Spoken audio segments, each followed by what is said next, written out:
see by the dawn's early light what so proudly we hailed at the twilight's last gleaming, whose broad stripes and bright stars through the perilous fight o'er the ramparts we watched were so gallantly streaming, and the rocket's red glare, the bombs bursting in air, gave proof through the night that our flag was still there.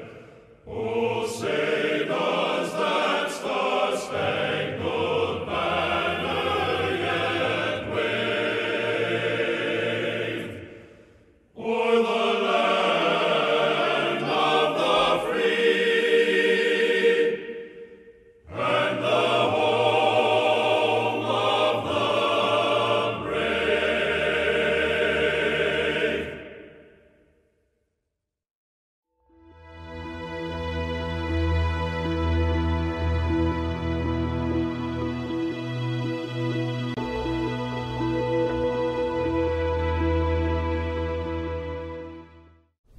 Good morning. We have a nice crowd today, and I'm sure it's responsibility of our speaker today, who has drawn a lot of nice members today, Jim. One announcement I have about programs is that next week, Gary Augustine is not going to speak. He's going to speak on the 28th of September, and we're going to have a piano player who sings and entertains. So Paul Collier knows him, and that's a little substitution for what is going to be next week. I hear the meeting last week was good, and I heard that John Weinstein was good from the county treasurer's department. I happened to be in Bermuda at the time, and suffering. I only suffered a couple of times. No, I only suffered initially at the first breakfast, which was buffet, and I had told my son and his wife and 3 children, there were 8 of us, that I would pick up the tab for the breakfast. It was almost $300.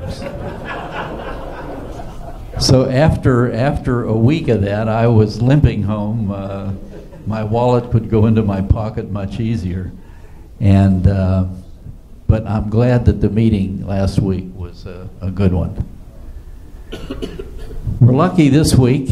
Jim Roddy is going to be speaking, and he's spoken to us before. He's very entertaining, and he's a very interesting individual. If you happen to have a minute to talk to him afterwards, if you have not met him before. He's going to speak on the Amazon project here in Pittsburgh and around the country. But I think that you'll find he'll be very entertaining, and Jim, I'll turn it over to you. And he'll probably be willing to answer some questions at the end if we get out before supper time tonight. Thanks, Bob. You know, when Bob called and asked me to speak, he said, "Jim, do you believe in getting together and talking about important issues?" I said, "Of course I do." He said, "Do you believe in seniors keeping their minds sharp and meeting and discussing issues together?" I said, "Yes." He said, "Do you believe in free speech?" I said, "Yes." He said, "Would you make one?" Yeah. The good thing, I tell that story every time I speak here, but none of you remember that. It's really nice to be at a place where I'm not the oldest person. I'm 85. My mother lived to be 101, And 3 weeks ago, we celebrated our Uncle Albert's 107th birthday. Yeah. He wasn't there. He died when he was 57, but we always celebrate. Yeah, the real star of the family is Aunt Lily.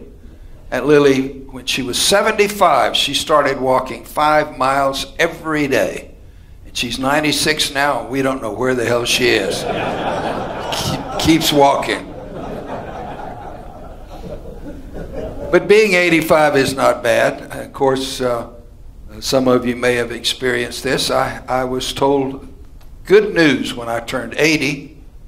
The doctor said, no more colonoscopies. I said, that is wonderful, wonderful, but I'll miss those pictures they give you.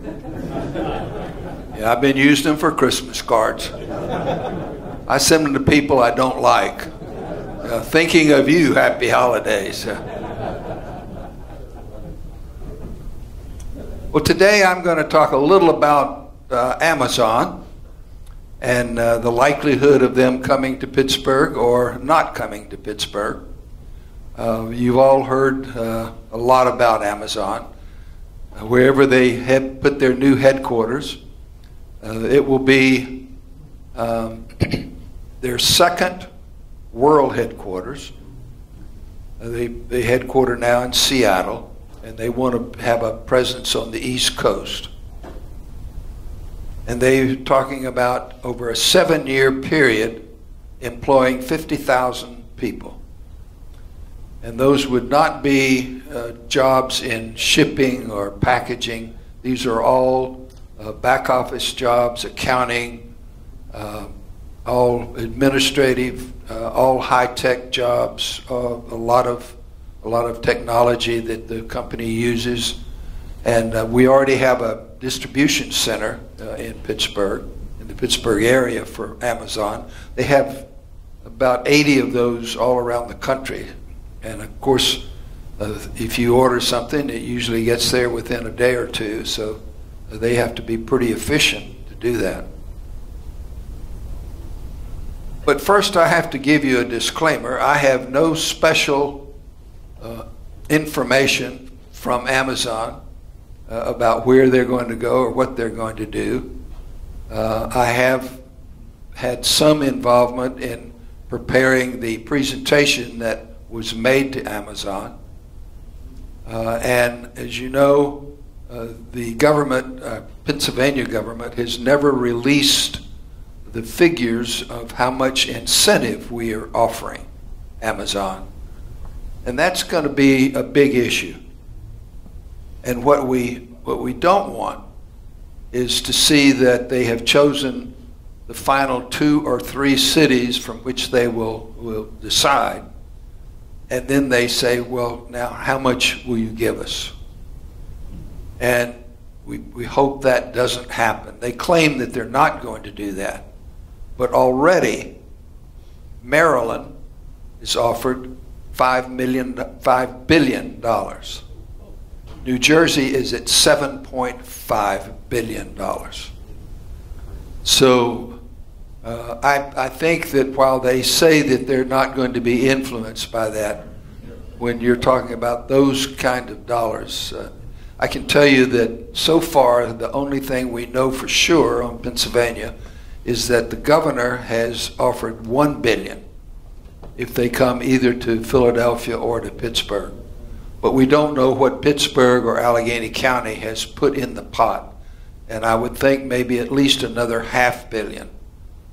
But we won't know until finally someday all of this will be publicized.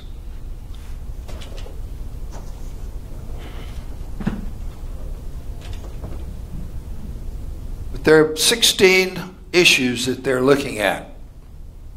And if you look at their RFP, the request for proposal, you will see, and can everybody see that?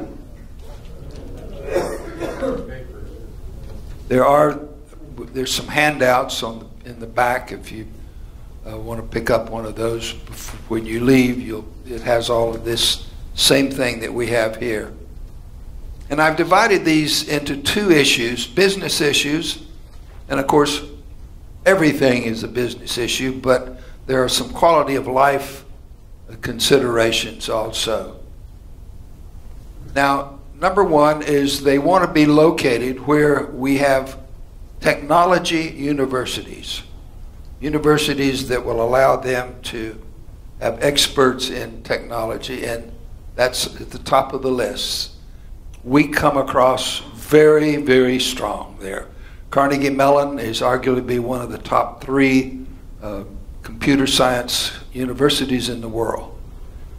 In the United States, only MIT and Caltech compete with, and maybe Stanford. Those are the only ones that really compete with Carnegie Mellon. The University of Pittsburgh has made great strides in technology, particularly in medical technology. So we come across very good on that. Access to markets and the geographic location. We have a perfect location. We are within a short distance, certainly by plane, to 80% of the population of the United States east of the Mississippi. It is a very, very advantageous location. And so we come across very good on those first two. Appropriate site availabilities. Where can they locate and where can they put their offices? And on that we have a lot of options.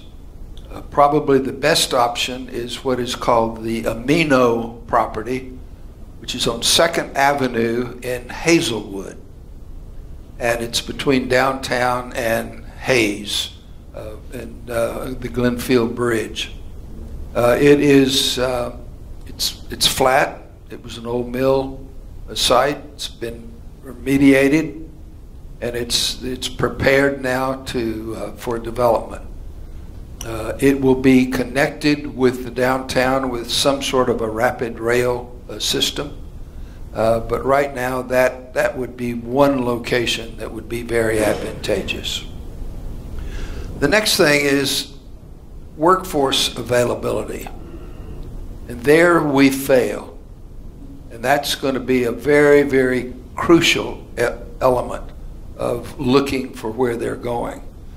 If they don't come, if Amazon decides not to come to Pittsburgh and bring their 50,000 jobs, within the next 10 years, we will have a deficit of workers available for 25,000 jobs that are going to be available in the metropolitan area of Pittsburgh, 5 counties.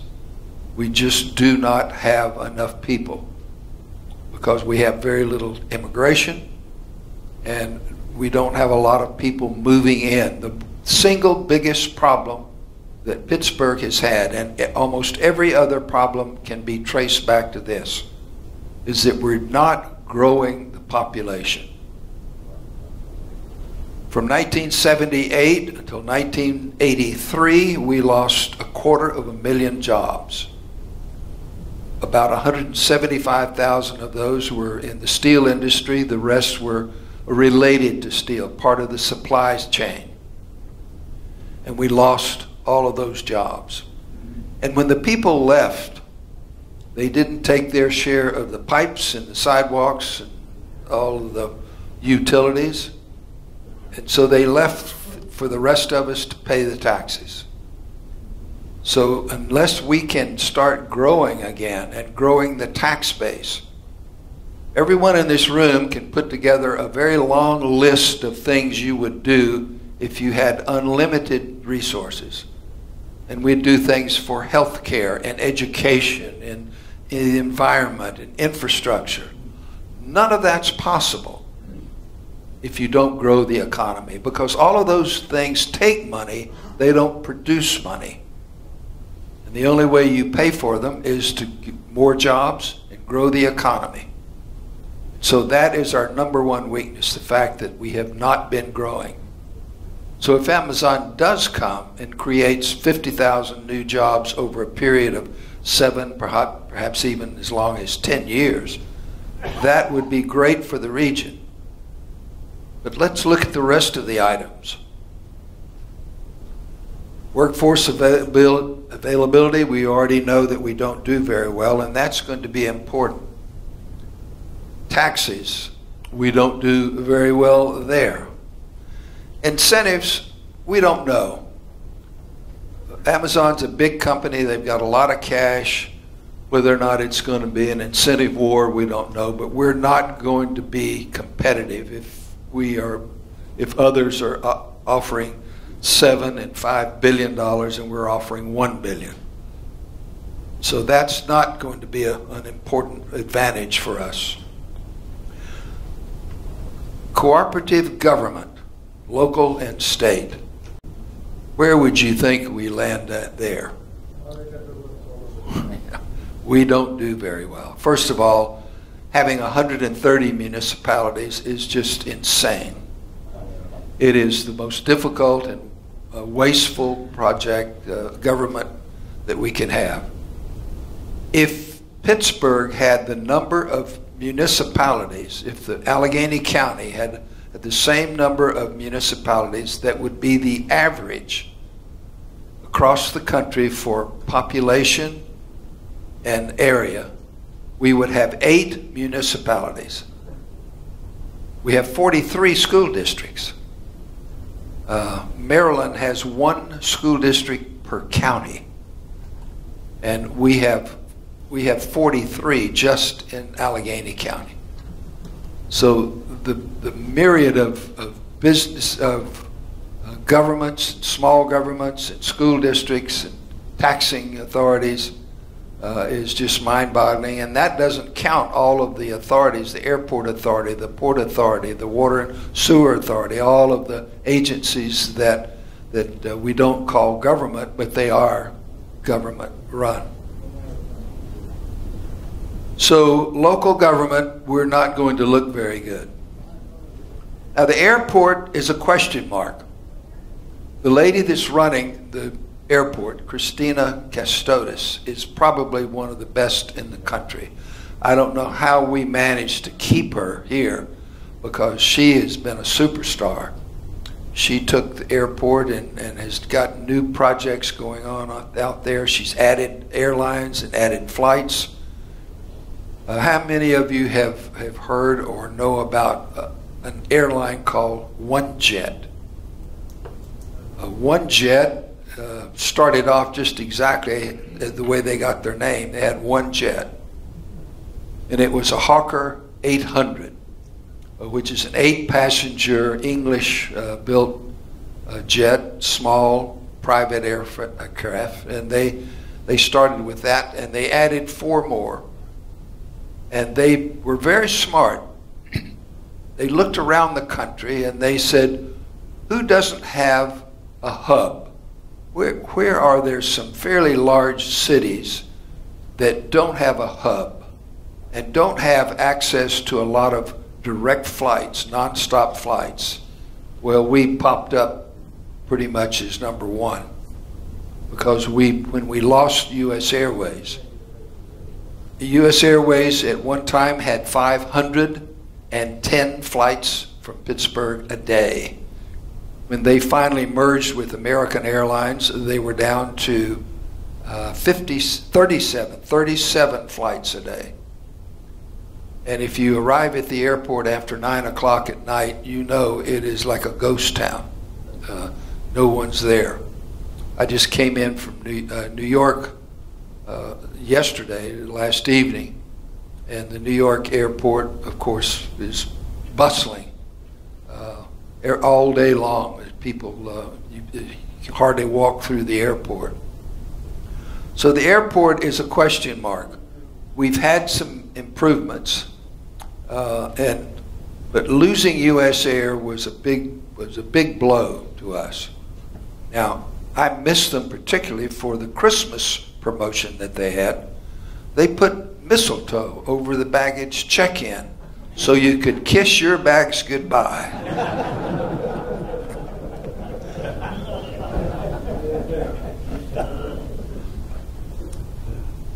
But airlines like OneJet picked Pittsburgh. They picked out cities where there were a lot of people traveling either by car or by plane. Columbus, Ohio, Cincinnati, there were 22 people a day traveled to Cincinnati, and they had to go either drive, a 5-hour drive, and a 5-hour drive back. If you're doing business, you probably had to spend the night in a hotel in order to have enough time to get down there and back and do anything. And they were a lot of P&C executives, because Cincinnati is a fairly large market for P&C. But Louisville and Providence and Cleveland and places that we no longer had nonstop service. And so one jet has 14 planes. They now are buying regional jets, 30 passenger, and they remove 10 of the seats and make all the remaining 20 seats all first class. And their prices are fair. They'll fly nonstop, round trip. Cincinnati is about $500. Now that may sound like a lot for a short flight, 45 minutes over and 45 back, but think about driving 10 hours, and it's a good option. So they're doing well, and other airlines, Alaska Airline has just started flying, and we now have a flight to London 3 days a week. So she's doing a good job. Let's just hope we keep her and that becomes a positive. We do have, it was interesting, shortly after Amazon announced that we were on the list, the 20 cities that were chosen for them to consider. Miraculously, we got a flight to Seattle nonstop. But I can tell you that's being heavily subsidized right now because it does not, we really can't justify it yet. So airport, question mark. Now let's look at some of the quality of life issues. Healthcare, we're great. We have no problems there. We have UPMC, we have AHN, we have good quality health care. How many here were in the healthcare industry? Doctors, a lot of, so you know that we're probably as good as any place in the world right now. And even our location close to Cleveland with the Cleveland Clinic adds benefit to the healthcare here. So healthcare is good. Cultural community, we're good.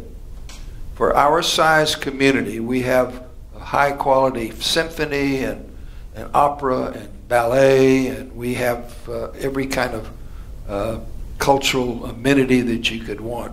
Lots of museums, art, and so we score very high there. Public transit, we fail on their scale. They want public transit to the airport, not to the stadiums. We just have not been smart about how we have located our public transit. For all of the dollars that we spent going to the stadiums, as if the Steelers needed help filling the stadium. You can't get a seat during the regular season anyway, but if we had spent that money going to the airport, it would have been much more effective. Or just connecting downtown and Oakland. Oakland is the third largest generator of traffic in Pennsylvania. Philadelphia, downtown Pittsburgh, and Oakland rank 1, 2, 3 in generating traffic. And if we had connected Oakland and downtown with the light rail, that would have been much better than where we have put some of it. Diversity, we don't do very well there compared to other cities. Immigration, we don't do very well compared to other cities there. So in those three categories, public transit, diversity, and immigration, we do not score well at all. We're at the bottom of the list on immigration and pretty close to the bottom on diversity. And then the final quality of life issues, the cost of living, we're very good.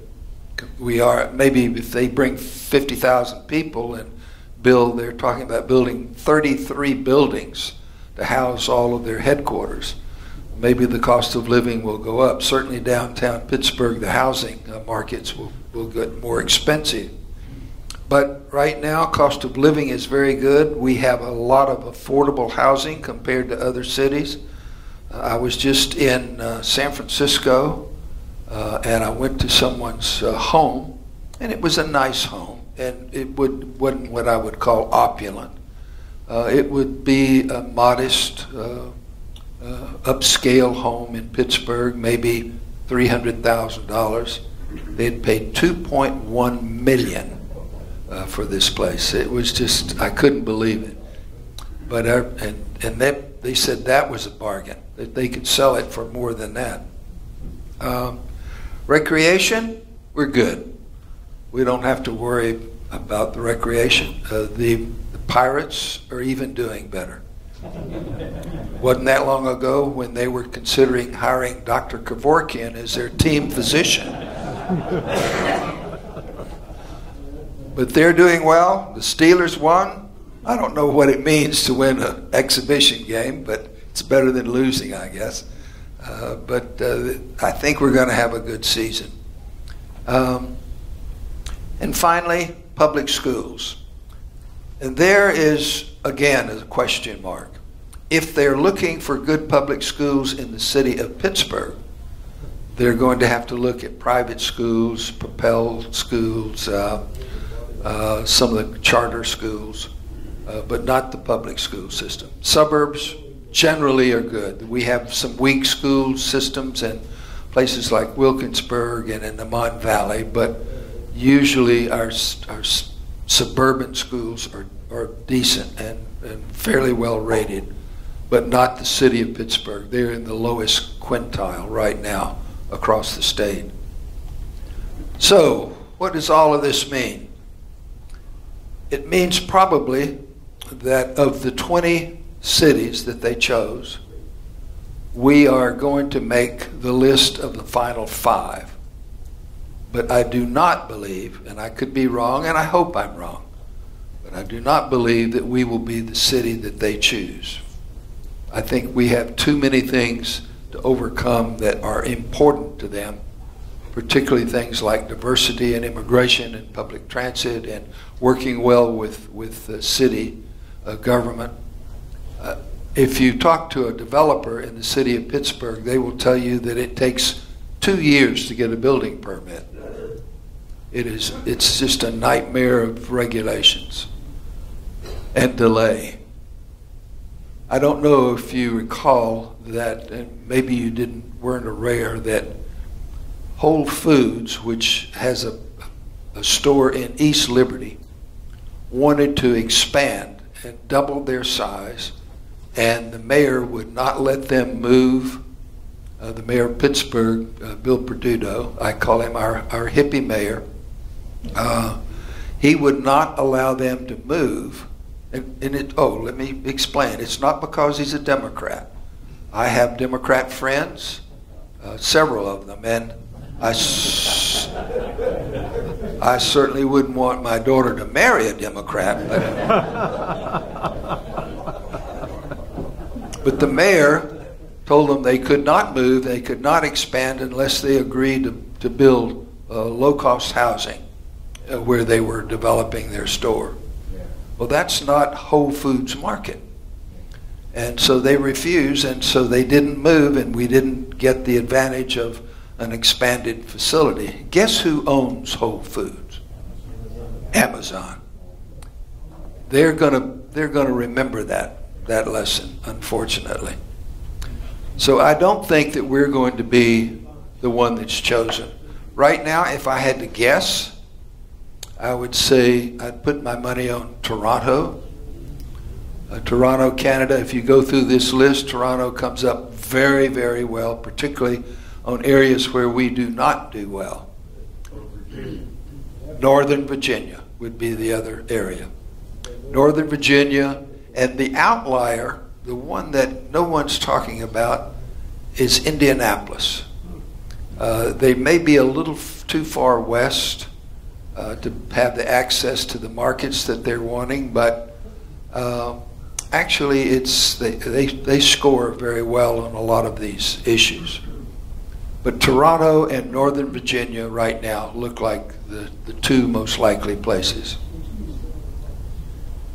Now, I'll pause for a moment and just see if anybody has any questions about this. Yes?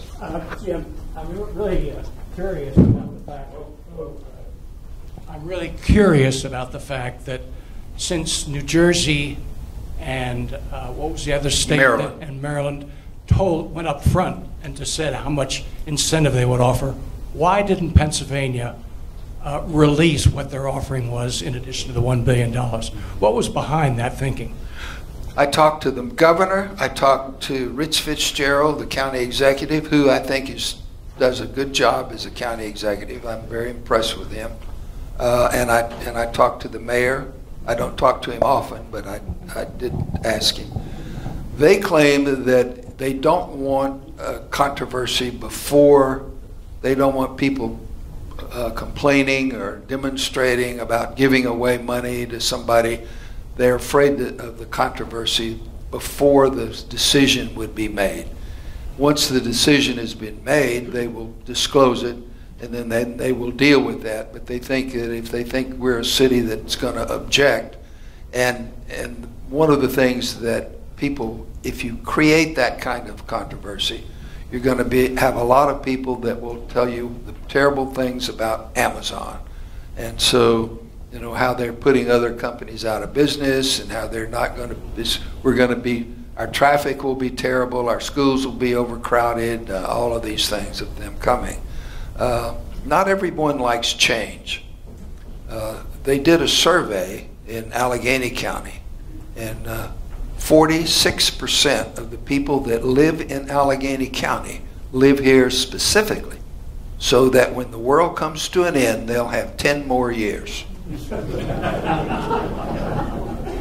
This is not a place that embraces change.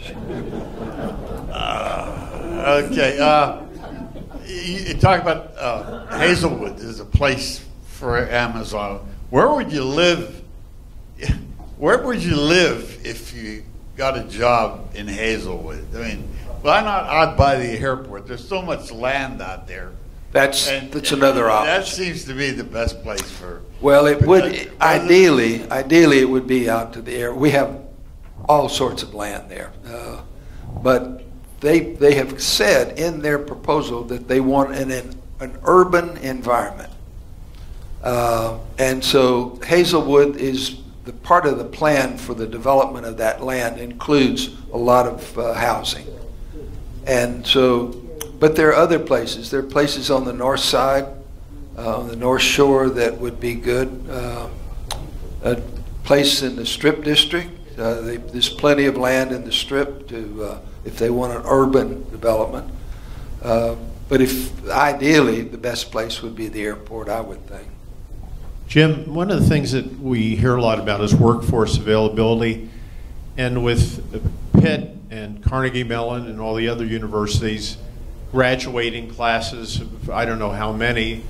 I understand that most of these kids that go to these schools in Pittsburgh end up leaving the city to find their life's work. If we could draw on these universities and just have these kids that are coming to Pittsburgh and spending 4 years stay here, I would think that would take care of a lot of the workforce. It would take care of a lot of it, but they are going to need a lot of administrative people.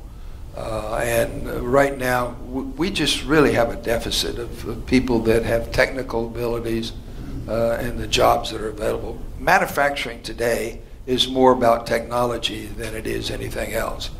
And we're having trouble finding jobs for a lot of those folks.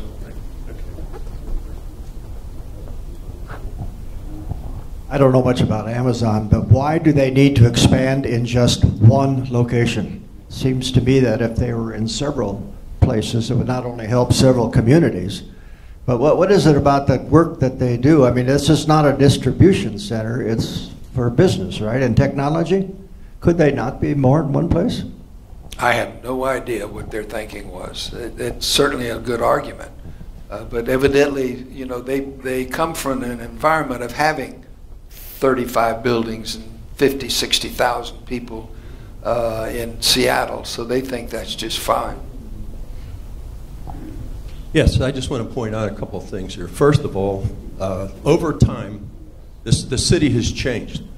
You know, we lost all of our department stores because of the malls on the outside of the city. Now they're failing. But the other thing is, I think the approach to this, by just looking at the city of Pittsburgh, was absolutely wrong. And you're pointing out that the city of Pittsburgh has lost population. Well, a lot of that population has moved out into the suburbs. And the other thing I want to point out is there's some pretty decent governments in the suburbs. Oh, there are. That are probably better managed than the city of Pittsburgh itself. Oh, how could you say that? Yeah.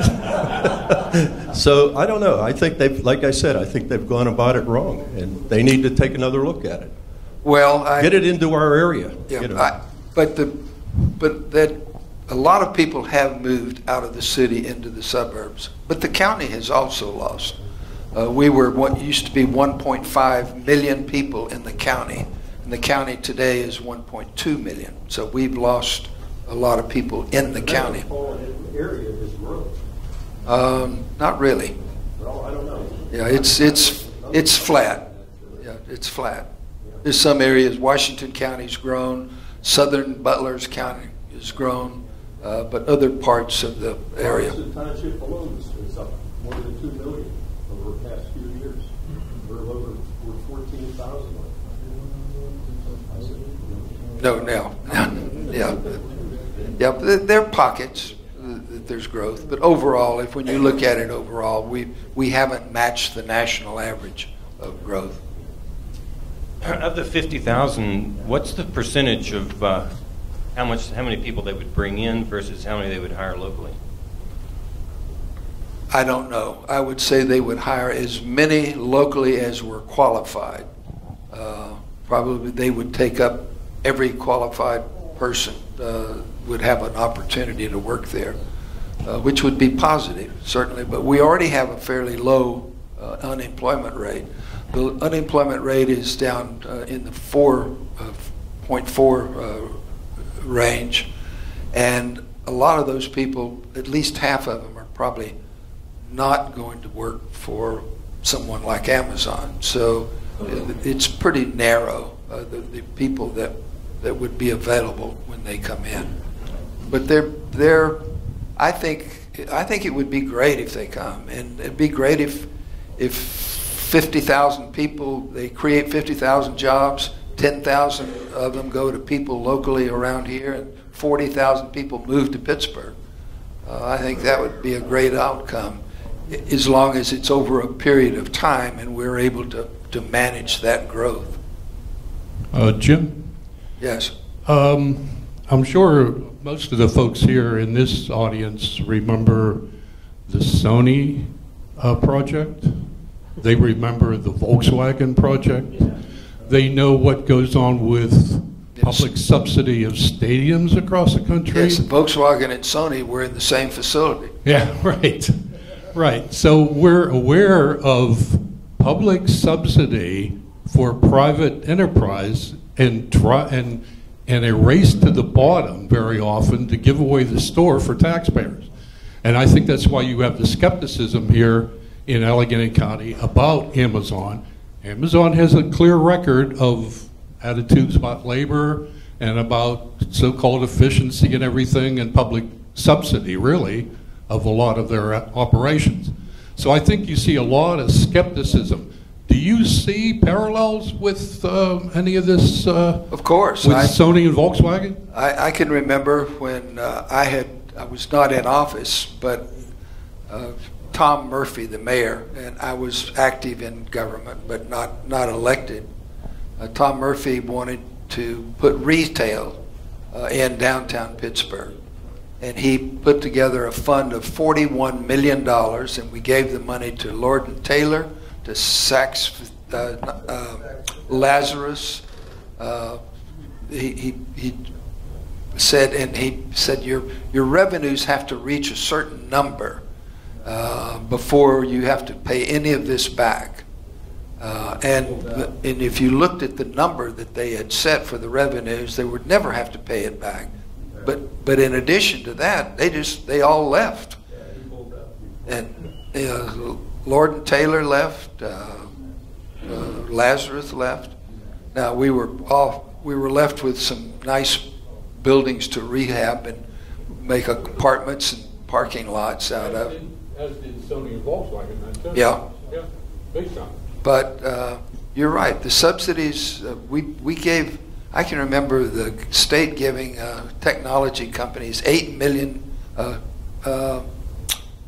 What's the big German transportation company? Siemens. Siemens. They gave Siemens $8 million to build a facility in Homestead, and it was for stationary fuel cells that they were going to build. And the money, they worked on it for about 4 years, spent all the money and left and closed up and didn't do anything about it. It's incentives don't work very well. And I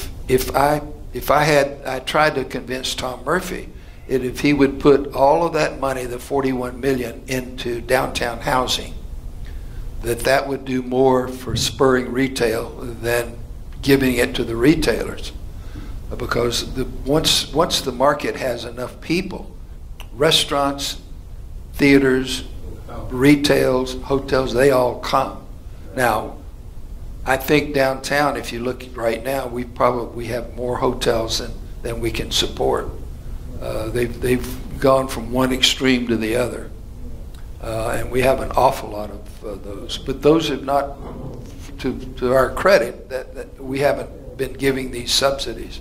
What would you do about this plan that was put together that would help the skeptics about the Amazon headquarters? What would you have done in your early planning with Peduto and company to maybe make this a little more sane and get support? I would have had a much more detailed plan on how to manage the growth. 50,000 people over a short period of time is a lot of people to come in, and building 30 or 35 buildings is a huge project in any city. I would have had a very detailed plan on exactly how we would manage that, and maybe go to them and say, look, 7 years doesn't work, here's the plan, that we need to stretch it over to 10 years, but I would have had a detailed plan of how to do that. Transportation, everything. Transportation's going to be roads, traffic, all of those things. Americans are not great planners. How many of you remember that the Japanese government gave our government the cherry trees that are planted in Washington? Yeah.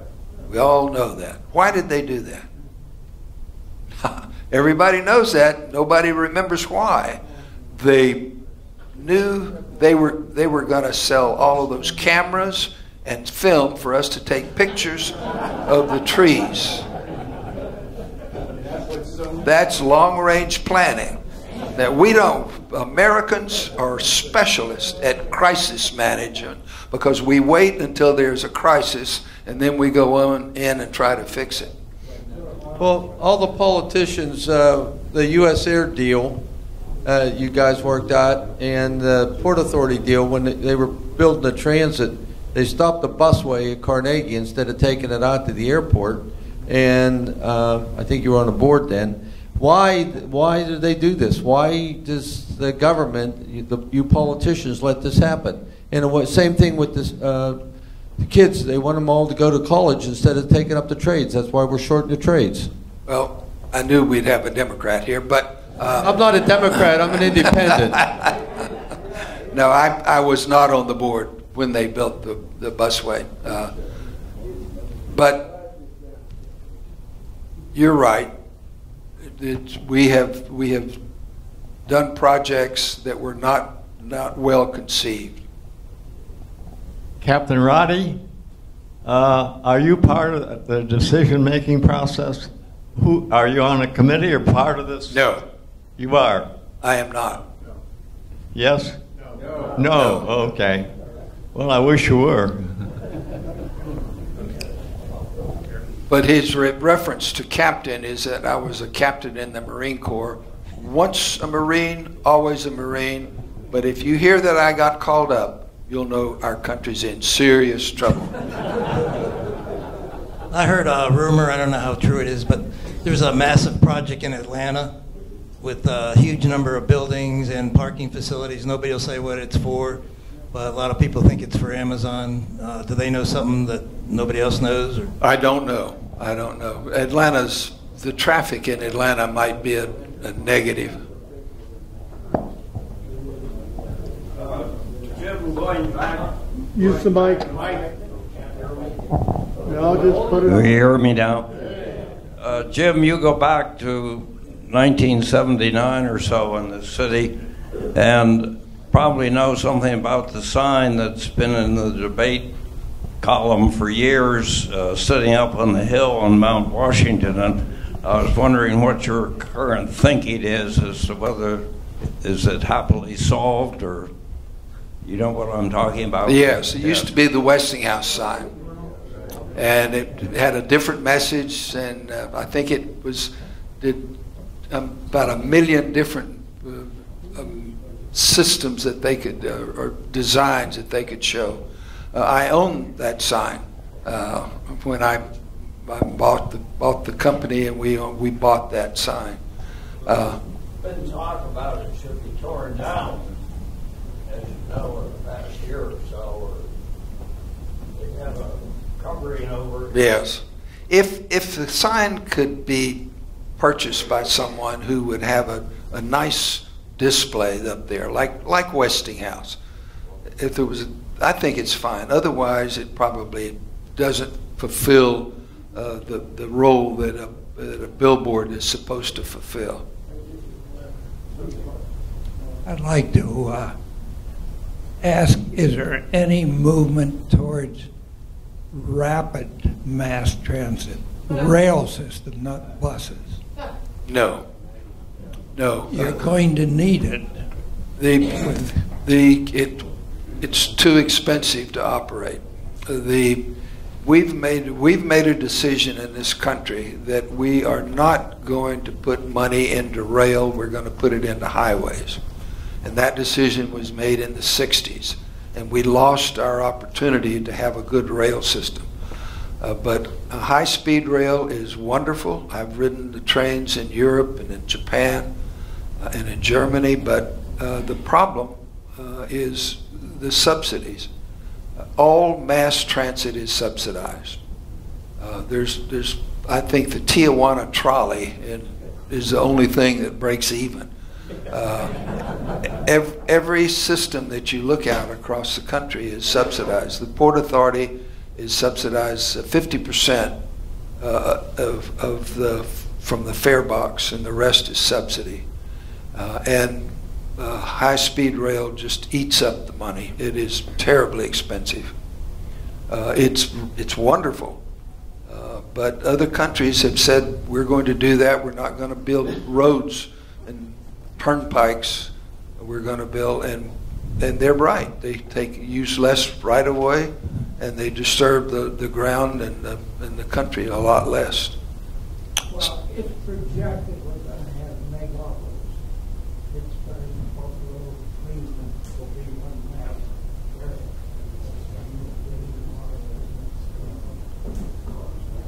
Eventually it's going to have to come. If that happens, then maybe that becomes an option. But look at places like Los Angeles and San Francisco. They don't connect them with high-speed rail. Look at Boston and New York. They don't really have high speed. They have fairly efficient travel from Washington D.C. to Boston and everything in between. But it's still not high speed as we know they have in Japan or Europe. I can't hear. He said downtown Pittsburgh will not grow unless we have a better transportation system, and that's probably one of the things that we're going to have to do. But it's going to probably be busways instead of an electrified busways. Right now there's a plan to build a non-stop busway from Oakland to downtown on a busway that's electrified and run on solar energy.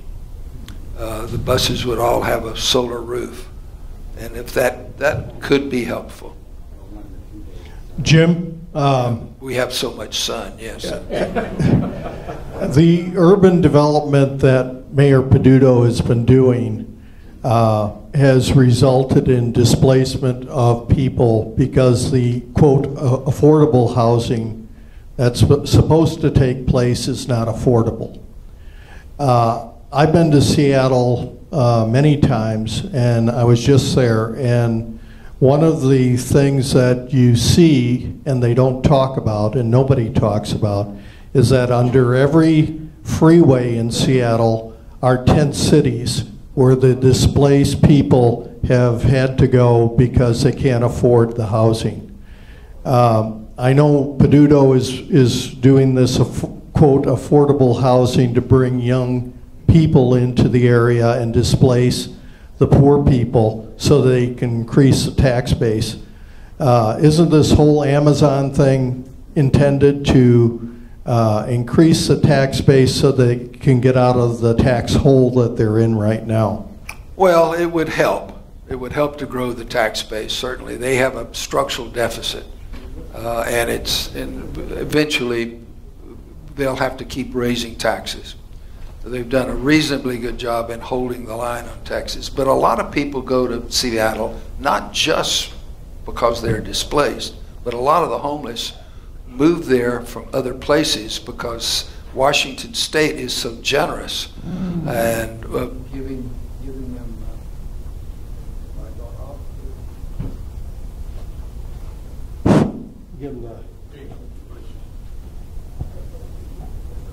I've got so much technology here.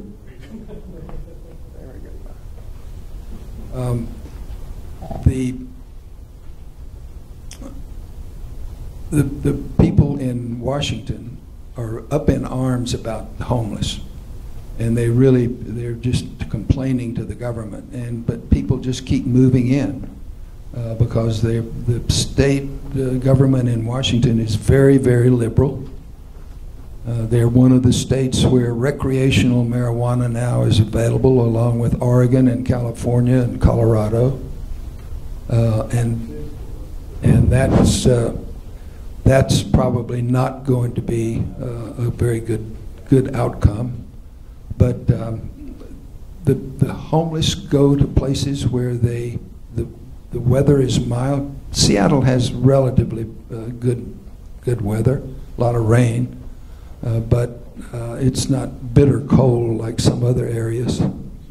And so you have a lot of people that have gone there for the benefits.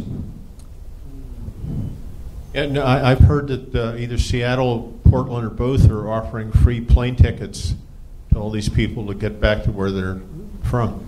Yeah. Any other questions? Okay, Dr. Bob. Let me leave you with this thought. Earlier, someone was talking about having a little memory loss. And I can tell you about this wonderful couple that came to St. Barnabas. And one was a widow and one was a widower. And they were assigned to have their meals at the same table. And after a couple of years, and seeing each other a couple times a day, they became very close friends. And finally, this gentleman looked across the table one evening and to this lady that he really admired and liked, and he said, "Would you marry me?" And she said, "Oh, yes, yes, I will. I'm so happy. I've been hoping that you would ask me." The next morning, he woke up and he could not remember what she said. And he knew that he had asked her, so he called and he said, "Look, I'm sorry, I'm forgetting things easily these days, but I know I asked you to marry me. What did you say?" She said, "I said yes. I said yes, and I'm so glad you called. I forgot who asked me."